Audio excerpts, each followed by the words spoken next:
धोखेबाज पति। समर कभी घर में ऑफिस की बात नहीं करता।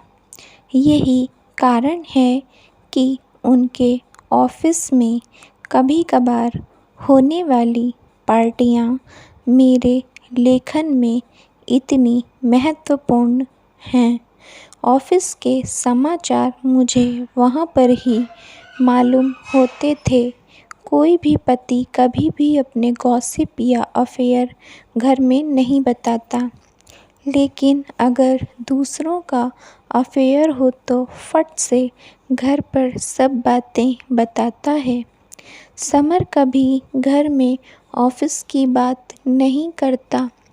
यही कारण है कि उनके ऑफिस में कभी-कभार होने वाली पार्टियां मेरे लेखन में इतनी महत्वपूर्ण हैं। ऑफिस के समाचार मुझे वहाँ पर ही मालूम होते हैं। कोई भी पति कभी भी अपने गॉसिप या अफेयर घर में नहीं बताता, लेकिन अगर दूसरों का अफेयर हो तो फट से घर पर सब बातें बताता है। फिर पत्नी पार्टी में दूसरों के साथ मसालेदार खबर शेयर करती है। उस वक्त बताने वाले की आँखों की चमक और सुनने वालों की उत्सुकता देखने लायक होती है। पिछले हफ्ते की पार्टी में मैं सभी महिलाओं के आकर्षण का केंद्र थी। सबसे पहले छवि ने मुझे सबके सामने बेइज्जत करते हुए कहा, उस अकाउंट सेक्शन की बकबक करने वाली वर्षा से तुम्हारे समीर का अफेयर शुरू है। यह बात सच है क्या? उसके बाद प्रिया, दिव्यानी, मंदाकिनी, अंजलि सभी ने इस खबर की पुष्टि की। उन्होंने कहा कि समर को सिनेमा घर जाते समय होटल में कॉफ़ी पीते हुए देखा गया था, इसीलिए शक की कोई गुंजाइश नहीं थी। मैं पूरी तरह से दुखी हो गई। मैं यहाँ ये दिखाने में सफल रही कि इस खबर का मुझ पर कोई असर नहीं हुआ। मुझे उनकी सलाह और हमदर्दी नहीं चाहिए थी, इसलिए मैं सीधे शौचालय में चली गई। वहाँ एकांत में मेरे मन में दो बातें घटित हुईं। किसी भी तरह से ऐसे मामले में पति के साथ लड़ने से कोई फ़ायदा नहीं होगा। हमेशा लड़ाई का असर उल्टा होता है। दूसरी बात, ऐसे में रोने से कोई फ़ायदा नहीं होगा, फिर कुछ अलग चाल चलनी पड़ेगी। मैं वॉशरूम से निकलकर पार्टी हॉल में उनके मामले की गंभीरता का अंदाज़ा लगाने गई। तभी मैंने समर और वर्षा को हॉल के एक कोने में मैंने दोनों को हंसते और बातें करते देखा। इस तरह मुझे अचानक अपने पास देखकर दोनों चौंक गए। यह इस बात का प्रमाण था कि उनके मन में चोर है। वर्षा थोड़ी खुश हुई जब मैंने उसकी तारीफ़ की कि तुम कितनी खूबसूरत दिखती हो और तुम्हारे कपड़े बहुत अच्छे हैं। फिर मैं थोड़ी इधर-उधर की बातें करती रही। एक चुटकुला सुनाया, इससे उसे राहत मिली और वह खुलकर मुस्कुराने लगे।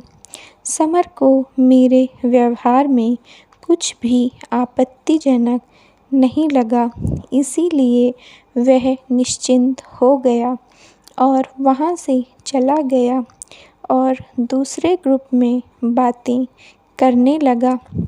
मैंने अपने गुस्से और नफ़रत को छुपाते हुए वर्षा के साथ काफ़ी समय बिताया, इसलिए मैंने वर्षा और समर को एक साथ आने का मौका ही नहीं दिया। मैंने वर्षा को बहुत बार कहा कि एक बार घर पर आओ ना। उसने कहा, आऊँगी फिर कभी। आखिर में एक बार उसने मुझे घर आने का न्योता भी दिया, जो कि मैं चाहती थी। मैं मन ही मन उदास थी। समर के विश्वासघात से मैं पूरी तरह टूट चुकी थी। हालांकि मन में तय कर रही थी कि उन दोनों को कैसे सबक सिखाया जाए। यह सब हो जाने के बाद मैं घर वापस आई। घर वापस आने पर मेरी सास ने मेरे अवसाद पर ध्यान दिया। वह मुँह से कठोर हैं लेकिन दिल से बहुत स्नेही थीं। जब उन्होंने ज़्यादा जोर देकर पूछा तो मैंने उन्हें सब कुछ बता दिया। उसके बाद 2 दिनों तक हमने ढेर सारे विचारों का आदान प्रदान किया। उनसे बात करके मेरे उदास मन को राहत मिली। कुछ दिनों के लिए समर टूर पर गया। मैंने बिल्कुल ठीक शनिवार चुना और सुबह करीब 10 बजे वर्षा के घर पहुंची। वर्षा ने मुस्कुराकर मेरा स्वागत किया, लेकिन उसकी आंखें चिंता और आश्चर्य से भरी थीं। अरे, समय था तो इसलिए मिलने चली आई। मुझे तुम्हारी याद आई तो इसलिए आई। सोचा नई सहेली को मिल आएं, इसलिए तुम्हारे घर आ गई। मैंने उसे अपनेपन से बोला, तुम्हारा स्वागत है सोनाली, तुम शिव को क्यों नहीं लाई? अपने ड्राइंग रूम में जाकर पूछा। मेरी ननद आई है मायके, उनके 2 बेटों के साथ खेल रहा था। क्या लोगी, चाय या कॉफ़ी? चाय चलेगी। वर्षा, अरे रिक्शे से उतरते वक्त कमर में मोच आ गई। थोड़ा लेट जाऊं क्या? हाँ हाँ। उसने जल्दी से मुझे एक तकिया दिया और मैं आराम से उसके बिस्तर पर सो गई और वह चाय बनाने चली गई। चाय के साथ साथ वो ढेर सारा नाश्ता भी लाई थी। हमने खुशी खुशी चाय नाश्ता ख़त्म किया। जल्द ही हम कई विषय पर खुलकर बात करने लगे। बात करते करते मैंने उसकी शादी की बात उठा दी। शादी की बात करते ही वह थोड़ा डर गई। मैंने उससे पूछा, क्या तुम लव मैरिज करोगे या अरेंज मैरिज? इस सवाल पर वह बौखला गई। देखूंगी क्या करना है, उसने जवाब दिया। तुम जैसे स्मार्ट दिखने वाली लड़की के कई दोस्त होंगे, ज़रूर किसी से अफेयर होगा। बोलो ना, कौन है वह भाग्यशाली व्यक्ति? अब वह कैसे कहेगी कि उसका अफेयर मेरे ही पति से चल रहा है? तो मैंने उससे मुद्दे पर कुछ और समय निकाल कर उसे प्रताड़ित किया। मुझे बहुत मज़ा आ रहा था। तभी मेरे मोबाइल फ़ोन पर 2 कॉल आए। एक मेरे सास का और दूसरा मेरे बीसी की सहेली का था। मैंने उन दोनों से कहा कि मैं अब वर्षा के घर आई हूँ। मुश्किल से आधा घंटा बीता था। तभी मेरे सास, मेरी ननद मीनाक्षी, उनके 2 बच्चे और शिव सभी वर्षा के घर में दाखिल हुए। बच्चे सीधे टीवी की ओर बैठे और वह कार्टून चैनल लगाकर देखने लगे। सास और मीनाक्षी सोफे पर बैठकर मेरी कमर की मोच के बारे में बातचीत करने लगी। मम्मी जी, आप मेरी बहुत परवाह करती हो। तुम एक नंबर की बेपरवाह लड़की हो। 1000 बार बोला कि वजन कम करने को प्रसार पर नियंत्रण रखें। इसलिए वजन से कमर में मोच तो आएगी ही ना, पर तुम्हें तो किसी की सुननी ही नहीं है। सास का ऐसा रूप अवतार को देखकर वर्षा डर गई थी। भाभी की आंखें तब खुलेंगी जब समर भैया एक खूबसूरत तितली के पीछे पीछे चलेंगे, मीनाक्षी ने कहा। इस पर सास भड़क उठी, तुम्हारे भैया के पैर तोड़ दूंगी और उस तितली के पर भी, समझी। मेरे सास ने मीनाक्षी को जवाब दिया। अरे माँ, मैं मजाक कर रही थी, क्या तुम नाराज़ हो गई? फिर मूर्खों जैसी बात क्यों कर रही हो? वर्षा अपनी उंगली या एक दूसरे में उलझाकर जमीन की तरफ नज़र झुकाए खड़ी थी। मेरी सास की तरफ उसकी देखने की हिम्मत नहीं हुई। सास मुझे और मीनाक्षी को कहने लगी कि आज की लड़की में ना तो समझ है और ना ही सब्र। अपने गृहस्थी की देखभाल करने की अकल भी नहीं होती। फालतू में इसके उसके लफड़े में पड़ना, प्रेम विवाह करना ठीक है क्या? जिस रास्ते पर आपका काम नहीं है, उस रास्ते पर क्यों चलना बराबर ना वर्षा? हाँ, वर्षा ने झिझकते हुए हाँ कहा। तुम्हारी शादी हो गई है क्या? नहीं। तुम कब शादी कर रही हो? जल्द ही करूँगी। Very good. तुम्हारे माता पिता कहाँ हैं? मेरे पापा गुजर गए। माँ है, वह आज मेरी मौसी से मिलने गई हैं। कब आएगी? शाम को आने वाली है। मैं उनसे मिलने आऊँगी कभी। सोनाली, तुम यहाँ ही रुकने वाली हो क्या? कमर की मोच कैसी है अब तुम्हारी? माँ, दर्द तो बढ़ गया, बहुत दर्द हो रहा है। डॉक्टर को बुलाएं क्या? नहीं नहीं, मैंने डरने का नाटक किया। और कहाँ? वर्षा, तुम्हारे पास आयोडेक्स है क्या? हाँ है ना, लाती हूँ, बोलकर वर्षा जल्दी से अंदर गई। मैंने उससे आयोडेक्स लगवाया। मेरी सास वर्षा को जवान लड़कियों ने कैसे बर्ताव करना चाहिए, इस पर लेक्चर दे रही थी। मीनाक्षी जानबूझकर छेड़ने के लिए मजबूर कर रही थी।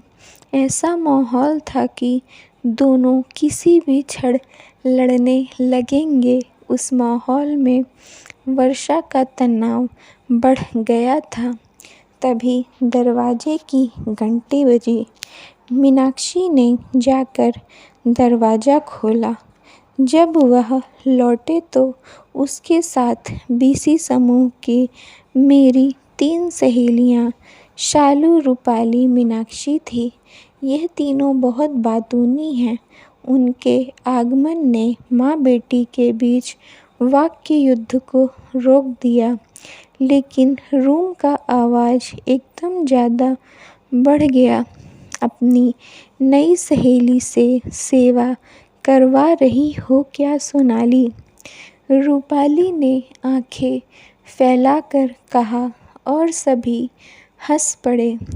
वर्षा, तुम्हारे बारे में बहुत सुना है सोनाली से।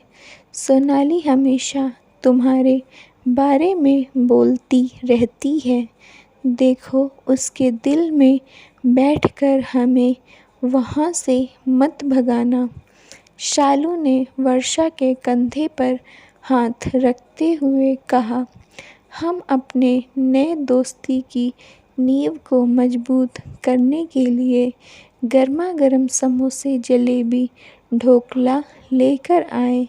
मनीषा ने इतने बेपरवाह अंदाज में कहा कि वर्षा को हंसना आया। अपना परिचय देने के बाद तीनों साहसपूर्वक रसोई में घुस गए। आयोडेक्स को अपनी जगह रखकर हाथ धोकर वर्षा रसोई घर में गई तो उनकी चाय बनकर रेडी थी। लेकिन एक बात सच है कि सब कुछ वर्षा के घर में था और वह अपनी अपनी जगह पर था। शालू ने बच्चों के लिए फ्रिज से जूस का जग निकाला। हम सब चाय, समोसे, जलेबी खाकर मज़े में गपशप कर रहे थे। वर्षा के फ्लैट में ऐसा हंगामा कभी नहीं हुआ होगा। मेरी सहेलियों ने तुरंत वर्षा से दोस्ती कर ली। वर्षा भी उनसे खुलकर बात भी कर रही थी, जैसे वह पुराने परिचित हों। शालू ने शरारत भरे अंदाज में कहा कि सोनाली, वर्षा से दोस्ती करने से तुम्हें ज़रूर फ़ायदा होगा। मैंने कौतूहलवश पूछा, कौन सा फ़ायदा? अरे, समर के ऑफ़िस में होने से वर्षा तुम्हें वहाँ की सारी बातें बराबर बताएगी। मतलब अगर तुम्हारे समर का वहाँ किसी से अफेयर हुआ तो यह तुम्हें तुरंत बता देगी। अरे हाँ, सच में वर्षा, तुम मेरी आंखें बनकर समर पर ध्यान रखोगी। मैंने बहुत प्यार से वर्षा को कहा। वर्षा के गाल एकदम गुलाबी हो गए। उसने जवाब नहीं दिया, सिर्फ सिर हिला दिया और फिर वह टेबल पर का सामान समेटने लगी। रूम का फैला हुआ सामान निपटाने वाली थी कि तभी मेरे ससुर वहाँ आ गए। उनके आते ही माहौल बदल गया। मेरे ससुर बहुत स्ट्रिक्ट थे। मेरी सहेलियों ने फटाफट पल्लू दोनों कंधे पर लिया और झुककर उनका आशीर्वाद लिया। सब ऐसे चुप हो गए जैसे उनको बोलना आता ही नहीं हो। बहू घर चलने की स्थिति में हो या एम्बुलेंस बुलाएं? उन्होंने गंभीरता से मुझसे पूछा। चलूँगी पापा, मैं नम्रता से बिस्तर से नीचे उतरी। मैंने डॉक्टर शशि को फ़ोन किया। घर जाते जाते उनको दिखा कर जाएंगे। ठीक है पापा। यहाँ क्यों आई थी? इस वर्षा को मिलने आई थी पापा जी। इसे कभी देखा नहीं, नई पहचान है क्या? हाँ, ये ना समर के ऑफ़िस में काम करती है। वर्षा बेटा, तुम अकेले रहती हो क्या यहाँ? नहीं अंकल, माँ के साथ रहती हूँ। वर्षा पापा की आवाज़ से ही डरने लगी। चलो अच्छा है, नहीं तो हम हैं ना तुम्हारे साथ। कभी भी मदद की आवश्यकता हो तो हमें बताना, पापा बोले। फिर हमारे तरफ मुड़कर बोले, अब चलें? पापा निकले। वैसे हम भी उनके पीछे पीछे गए। घर से निकलते समय मेरी सास वर्षा को बोली, वर्षा बेटा, अब जल्दी तुम्हारी शादी का आमंत्रण हमारे हाथों में देना। देर हो गई तो अच्छे लड़के मिलते नहीं। वर्षा, तुम्हें हम हमारे बीसी ग्रुप की मेंबर कर लेंगे। मैं बाद में तुम्हें फ़ोन करूँगी। रूपाली के इस प्रस्ताव को हम सब ने अनुमति दी। तीनों बच्चे थैंक यू आंटी बोलकर बाहर निकल गए।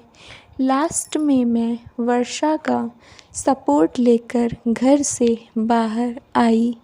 वर्षा, इन सब की मस्ती खेल कूद तुम्हें खटका तो नहीं ना?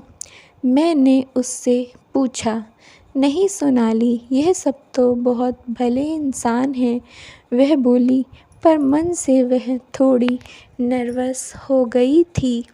तुम्हें कहती हूँ वर्षा, यह सचमुच भले इंसान हैं और सच कहें तो मुझे इनका ही आधार है। इनकी वजह से खुद को सुरक्षित समझती हूँ। हमेशा मेरी मदद करते हैं। मेरी गृहस्थी को कोई बुरी नज़र से देख भी नहीं सकता, क्योंकि इनसे झगड़ा करना, इनको चैलेंज करना आसान बात नहीं है। ऐसे इंसान नसीब से मिलते हैं। खुद को सुरक्षित महसूस होना यह बड़ी बात है। वर्षा ने गर्दन हिलाई। संभाल कर जाना वर्षा। हमने प्यार से एक दूसरे को अलविदा किया। सभी गाड़ी में बैठ चुके थे। मेरे अपने मेरी राह देख रहे होंगे। वर्षा का आधार छोड़कर मैं अच्छे से चलकर उनके पास पहुंची। मेरी कमर में मोच आई ही नहीं थी। सब कुछ तय किए मुताबिक प्लान किया था।